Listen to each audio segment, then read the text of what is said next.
আজকের ব্লগটাতে একদম বাহিরে যাওয়া, ছাদ বাগান, রান্নাবান্না সবই দেখতে পারবেন। অনেক ইন্টারেস্টিং একটা ব্লগ শেয়ার করছি।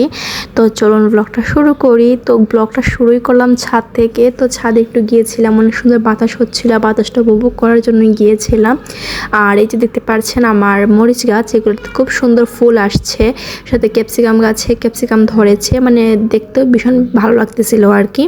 আমার না আসলে বাগান করতে অনেক বেশি ভালো লাগে, কারণটা হচ্ছে মানে অনেকটা সময় দেওয়া যায় বা অনেক ব্যস্ততার মাঝে হচ্ছে একটু সময় দিলে আসলে ভালো লাগে। এর জন্য আসলে টুকটাক একটু গাছ লাগাই। তো এই যে আমার এটাই হচ্ছে ছোট্ট একটা বাগান। তো এখন হচ্ছে পানি দেবো আর কি বাগানে। মানে প্রতিদিন হচ্ছে যেদিন হচ্ছে ছাদে যাই ওই দিনটাতে হচ্ছে পানি দেই। আর এখন তো বৃষ্টির সিজন, তো বৃষ্টি হয়ে যায় আর বেশি একটা পানি দিতে হয় না। তো যেহেতু 2 দিন ধরে বৃষ্টি হচ্ছিল, তো আমি ভাবলাম একটু পানি দিয়ে আসি। একদম শিকড়টাও একদম শুকিয়ে আসছে, মাটিটাও শুকিয়ে আসছে। তো সব পুরোতে একটু পানি দিয়ে আবার চলে আসলাম, বেশিক্ষণ থাকা হয় নাই। আর এই দেখেন কি সুন্দর লাগতেছিল, একদম সূর্যটা একদম পশ্চিম দিকে যায় অবস্থা, মানে ডুবে ডুবে অবস্থা আর কি। আমার ভীষণ ভালো লাগতেছে, তো একটু ভিডিও করে নিলাম।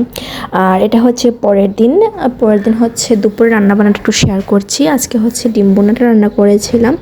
তো এই যে দেখতে পাচ্ছেন এখানে ডিমে লবণ হলুদ মরিচ দিয়ে আগে একটু ভেজে নিব, মানে সাদা তেলে ভেজে নিব আর কি। তারপর হচ্ছে একটা মশলা কষিয়ে নিয়েছি। এই মশলাটার রেসিপি যদি আপনারা চান তাহলে আমি দিব, আর আমার প্রিভিয়াস অনেকগুলো ভিডিওতে হচ্ছে দেওয়া আছে এই রেসিপিটা। তো ঝটপট ডিম বোনাটা রেডি করে নিয়েছি। আর হচ্ছে চিকেন রান্না করব আজকে, একদম দেশি স্টাইলে যে আলু দিয়ে আমরা তরকারি রান্না করি ওইটা। তো ফার্স্টে তেলের মধ্যে রসুন দিয়ে দিলাম, তারপর আদা বাটা দিয়ে দিলাম, তারপর হচ্ছে পেঁয়াজ বাটা দিয়ে দিলাম। এখন এগুলো সুন্দরভাবে ভেজে নিয়ে এখানে চিকেনটা দিয়ে দেবো। আমি আসলে এইভাবেই রান্না করি, আপনারা এভাবে ট্রাই করতে পারেন, অনেক মজা হয় রান্নাটা। তো মানে মশলাকে না কষিয়ে মশলাটা মাংসের উপর দিলে একটু অন্যরকম লাগে আর কি। তারপর হচ্ছে গরম মশলাটা দিয়ে দিলাম। এখন গুঁড়া মশলা আস্তে আস্তে অ্যাড করবো। হলুদ গুঁড়া দিয়ে দিলাম, তারপর মরিচ গুঁড়া, তারপর ধনিয়া গুঁড়া, যা যা বেসিক গুঁড়া মশলা প্রয়োজন হয় রান্নার ক্ষেত্রে, তো এই সব কিছুই দিয়ে দিচ্ছি। তো এখন হচ্ছে এটাকে আমি খুব সুন্দরভাবে মিক্সড করে নিব।